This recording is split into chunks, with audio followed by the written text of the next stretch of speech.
Hello. I'm so excited that the last time I put this on, there were like a few kind of sexy acts, but mostly comics for the slideshow. And I don't know if you guys were drunk or what, but afterward, like 5 cartoonists were like, I want to take off my clothes next time. And you don't understand, but I'm obsessed with burlesque. Fun fact. And so I know a lot about burlesque history, and I want to share some of it with you. So here we go. In the 1960s, the Brits were into taking a well-known play or ballet and turning it into a one-act musical comedy. This was the age of Victorian burlesque. Did you see McBurp? Yeah, dude, it was amazing. What a time for puns, as you can imagine. This is Lydia Thompson. She was a drag king known for writing all-female burlesques. And it was kind of the only time you got to see ladies' legs in Victorian England, so people were so into it. London, 1868. Americans would probably love this. New York, 1868. Yep, they freaking loved this. Lydia Thompson and her British blondes were a hit. America, exactly. It was a burlesque show on Broadway, which tickles me to know it. These shows were very wild for the time. Look at all those shapely legs. I haven't seen my legs in years. America loved burlesque. It swept the nation. Burlesque audiences were mostly working class adults, woo, who wanted laughs with a hint of sex. Vaudeville was kind of the same show, but for middle-class families. The comedy was cleaner, and the pay was better. Look. It was a dog. Both shows loosely followed this format. Act 1, the ensemble does some songs and some gags. Act 2, the olio, a variety of acts. Singers, comics, magicians, jugglers, skits, etc. Kind of like what we're doing right now. Act 3 was a one-act musical burlesque of a well-known show. They turned Ben-Hur into Bend-Her. Ow! Then burlesque shows would either end with a boxing match or an exotic dancer. Guess which one I would have definitely preferred? The one where I could catch a tooth. It'd be awesome. But where is the stripping? All of you are shouting at me, and don't worry. Oh, okay, don't worry. Sadly, everyone was keeping their clothes on from 1868 to the mid-1920s. But in the 1920s, burlesque theaters were barely surviving. That one's for Kat. Thank you. And the ladies started to offer something you couldn't get from vaudeville or radio. Ooh. The tease took over burlesque. Vaudeville theaters were closing, and burlesque theaters were thriving during the Great Depression, which is crazy. Great comedians and stripteasers were flocking to packed audiences, entertaining and getting their start in the industry, because there were like no other jobs for entertainers. Burlesque became the training ground for comics. If they liked you, they didn't applaud. They just let you live. Bob Hope. Your audience gives you everything you need. They tell you. There is no director who can direct you like an audience. This is Fanny Bryce. If you've seen Funny Girl, this is based on Fanny Bryce. Yeah. And then Mae West, sex icon. Virtue has its own reward, but no sale at the box office. The stripteasers had to walk a fine line of modesty, or they would go to jail.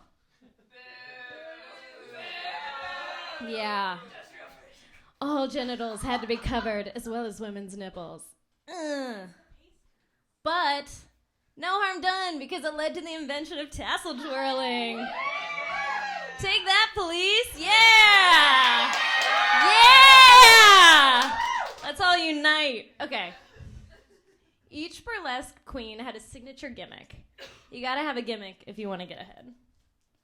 Gypsy Rose Lee was known for her onstage wit and casual manner in stripping. She'd kind of start stripping and you didn't really know. She was mostly making fun of you, which I kind of like. She went on to write several books, including Gypsy, a memoir. This book led to 2 movies and a Broadway musical about her life. Lily Sincere was known for more creative shows. On any given night, you might see her G-string fly off into the balcony with a fishing rod. I would love to be that gal who got to do that. You could catch her in the bathtub or see her make love to a parrot. Hot. Sally Rand was known for her fan dance. And Jean Adele also used fans in her routines. She was often billed as the sepia Sally Rand because at the time, burlesque houses weren't integrated. But she was touring from 1950 to 1963, a time of intense segregation. And she was the first person to integrate white-only dance clubs and is the reason why so many women got to have jobs during that time. Adele's talent and bravery broke barriers for other women of color in burlesque, including Josephine Baker, who had been touring in Europe because segregation had kept her from American whites-only burlesque venues. This is her famous banana dance. It's incredible. Yeah. Legal crackdowns on burlesque started pretty much the second people started taking their clothes off. No surprise there. New York's Mayor Fiorello LaGuardia. Remember the guy from that airport? Yeah. Fuck him. Because he outlawed burlesque Harry Potter style. And you'll find out in the next click. And it made it illegal. He made it illegal to print the word burlesque in advertisements. And he signed all this bullshit. I actually found a picture of him doing this, which is crazy. What a weirdo. And by 1937, LaGuardia had shut down all the burlesque in New York. Minsky's burlesque, close. Slowly, burlesque waned from popularity, and by the 1960s, porn had replaced it entirely. Deep throat. It seemed that burlesque would fade into history just as vaudeville had. Golden age burlesque of glamour. Heather Sweet. In 1992, Heather Sweet, inspired by the golden age of Hollywood and burlesque, started performing elaborate dance shows as Dita Von Teese. And other performers got really into it, and they were mixing this humor and titillation that burlesque used to be. This is Dirty Martini. Yeah. And after a 6-decade break in New York has become the hub of burlesque once again. This is Chikava Honeychild from Brown Girls Burlesque NYC. Basically, I'm about to list all the places you should go next. These neo-burlesque shows can be found in practically every city in America, including White River Junction. That is Rocky fucking Horror. Hey, Kevin. Hey. Men, women, and non-binary performers are using this art form for commentary, drag, empowerment, switch and play, NYC, check it out.